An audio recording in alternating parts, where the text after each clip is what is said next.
I know that the military is kind of you come from a military family, kind of like Chad and myself do. So, was the Army number one, or what happened? Did you have a choice before Army? Yeah, no. It was not number one. All the way back in college, the Marines were actually number one. They were by far the most professional recruiters. They looked the best. Um, you know, looking back on it now, I would never have joined them. Like, Hmm. if I looking back with the knowledge I had, I would go back to the Army.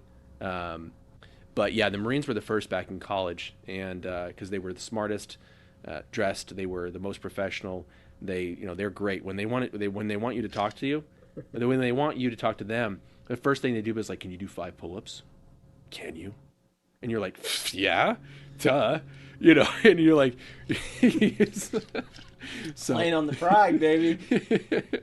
so, and then they talk to you and they're like, we want you to consider being an officer, and you're just like, an officer, they're really good. They're the best at recruiting. They're the best recruiters. They're the best marketing. The Army could learn a lot from the Marine Corps in Yeah, they terms of their could. marketing. And the Army is way bigger. They've got more money. We've got better jobs, more variety.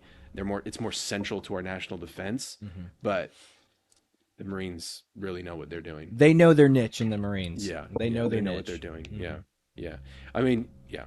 So, Okay, so you actually went through and did, and yeah, this was before college or during? during college. So, in between my junior and senior year, I went to Marine Corps OCS in Quantico, Virginia for 10 weeks. Graduated, and then decided to go to seminary rather than take the commission. So, that's when I graduated college. That's what I had that decision to. I spoke to Captain Gomez, my recruiter, and I spoke to Father Kavanaugh, my parish priest, and came to the conclusion that I should go to seminary rather than take the commission. But yeah, there was 10 weeks of Marine Corps OCS in Quantico, Virginia. Very difficult. I Hmm. gained like 17 pounds because I was one of the small end when I Hmm. when I went. So I was one of the guys that gained weight. I Yeah, went in at like 150 something, and I left at like 178. I good. mean, I gained a lot of weight Yeah, that's in those ten impressive. in those 10 weeks. Like, yeah. So yeah, that was good. So then once I left seminary, um, I there was a few years in between, the desire coming back, but eventually, but in 2011, so just like maybe a year later, I decided to try again, but not for the Marines. My desires had shifted a little bit, and so I tried to join the Navy, and I got in. Accelerate your life. And so I got into the Navy as a naval flight officer candidate, and was sent. So as Goose, that's an easy way of saying Goose was a naval flight officer. I think they called them naval weapons officers back then, Yeah. so it was a little different.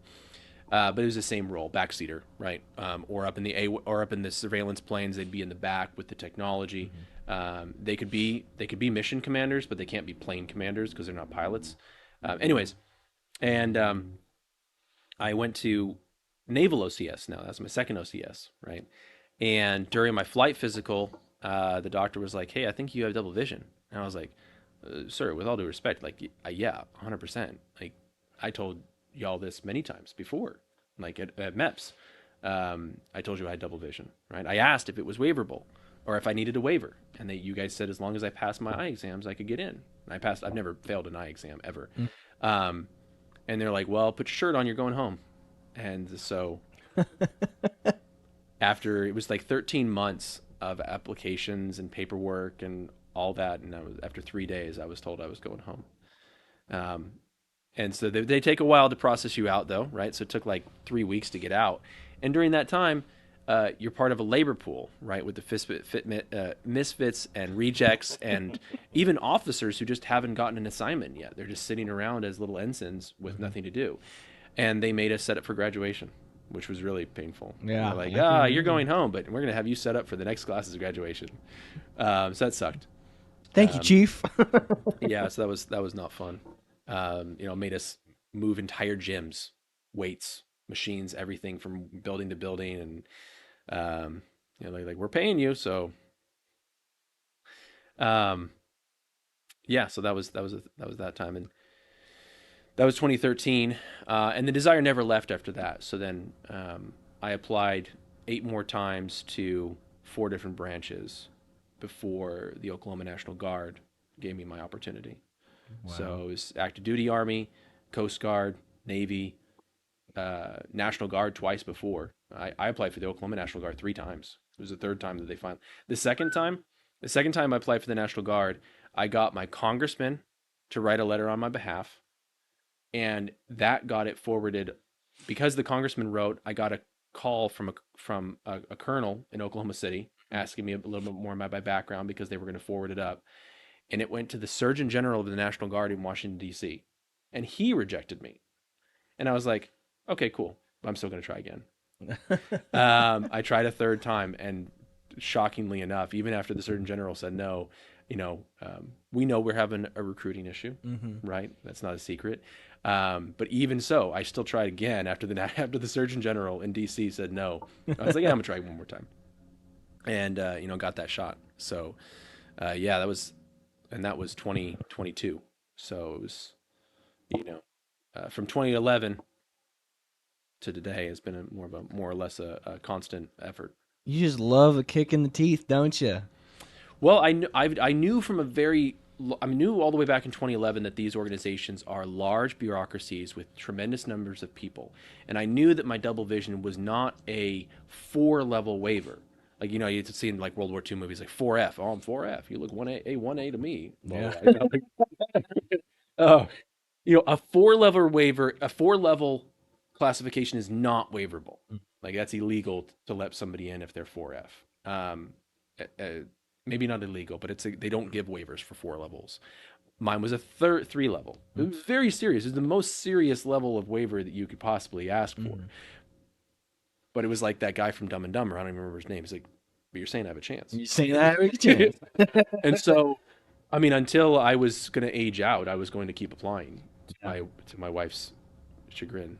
Yeah, that's kind of the way it was for me. I was, me and Chad were depped into the Air Force, and about the same time you were making all your applications, right before COVID struck. Yeah. And we were prepping for the special operations, and I wanted to be a TAC P, and that's like they embed with Rangers and Special Forces. They just call in all the airstrikes and stuff. Like, that's their job. So I was doing that, and I got disqualified on my depth perception.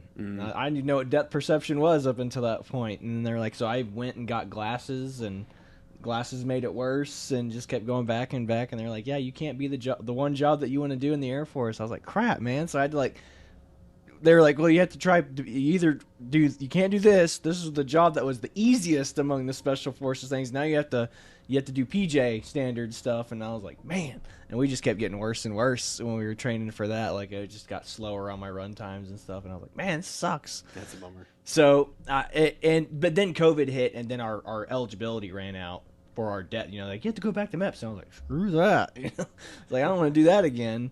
So, I think I've been to MEPS 4 times. Oh yeah, 3's enough for me, man. But Yeah.